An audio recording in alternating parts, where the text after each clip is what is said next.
world doesn't flock to Death Valley in the summertime. It was 134 degrees here on July 10, 1913, the hottest temperature ever recorded on the North American continent. For all the reasons that most people avoid this place in the summer, a few are drawn here. Chevrolet came here. They came and they stayed for 2 whole months, 2 hot months, August and September 1975. They brought 3 1976 Vegas and then ran those new cars day and night, roughly 1,000 miles every 24 hours, a total of 60,000 hot, rugged miles each in just under 2 months to demonstrate one point once and for all. The new 1976 Vega Durabuilt engine is a tough piece of machinery, able to take hard miles and hot sun without boiling over or breaking down. Chevrolet came here to demonstrate Vega's engine durability and cooling in a demanding endurance run made up of 3 trips daily around a 349-mile desert and mountain loop. They went north from Las Vegas through the sparse, arid Amargosa Desert to the town of Beatty, then looped off the highway to the ghost town of Rhyolite, and went on through the Death Valley National Monument itself, where about 30% of the run was concentrated. They turned around in Stovepipe Wells, their westernmost penetration of the valley, went through the desert resort town of Furnace Creek, and returned through Death Valley Junction, Shoshone, and Pahrump. Periodically, a special lap took the cars on scenic off-road tours through the narrow ups and downs of Artist's Pallet Drive and 20 Mule Team Canyon, where borax was mined a century ago.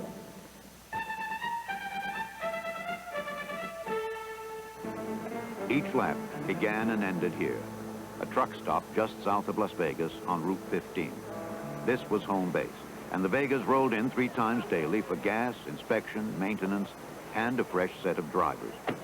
All 11 drivers used during the run were non-professionals. The run was certified by the United States Auto Club, and they kept a close watch on things. Detailed records of gas and oil consumption, maintenance procedures, odometer readings at the end of each lap, high and low temperatures on the route, these were the sort of things authenticated by this independent agency.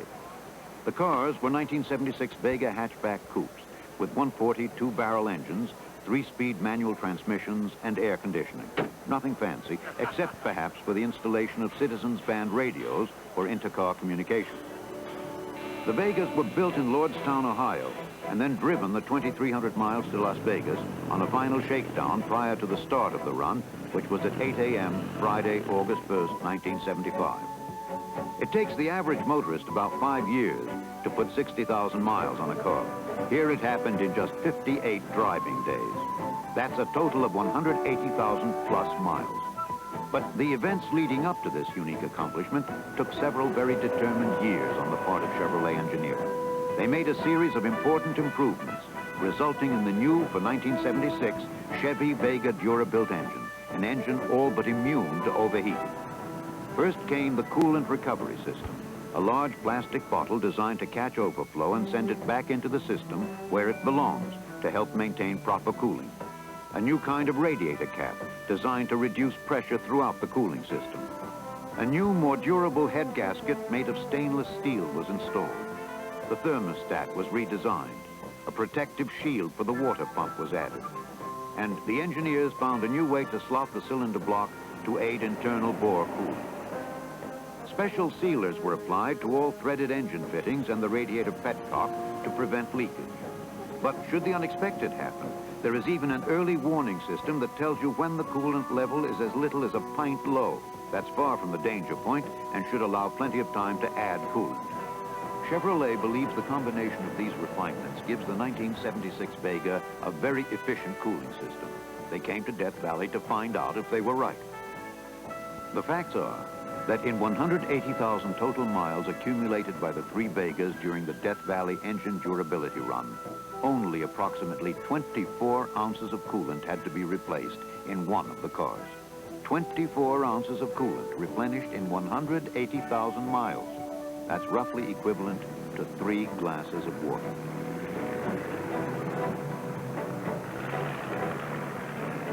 "58 days of practically non-stop driving can be a strain on machines and people. There were a total of 174 laps around that 349-mile loop, taken in chunks of approximately 7 hours each behind the wheel. And the supervision by the United States Auto Club went on.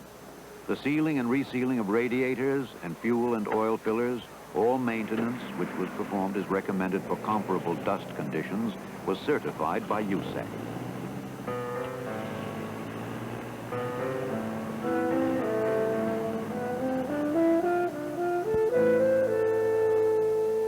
There are some interesting places in Death Valley, places where men stood up to everything hot and ornery that nature could throw at them.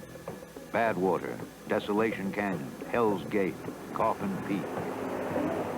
This is Rhyolite, Nevada, a real honest-to-goodness ghost town. In its heyday at the turn of the century, about 10,000 people lived here. There were 3 railroads, 3 newspapers, 2 hospitals, 10 hotels, an opera house, and 56 saloons.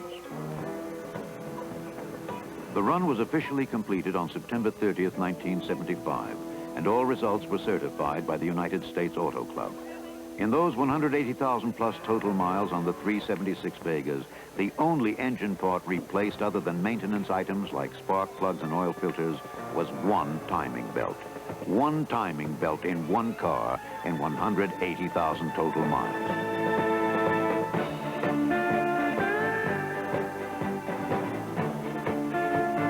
Is the 1976 Vega Dura-built engine built to take it?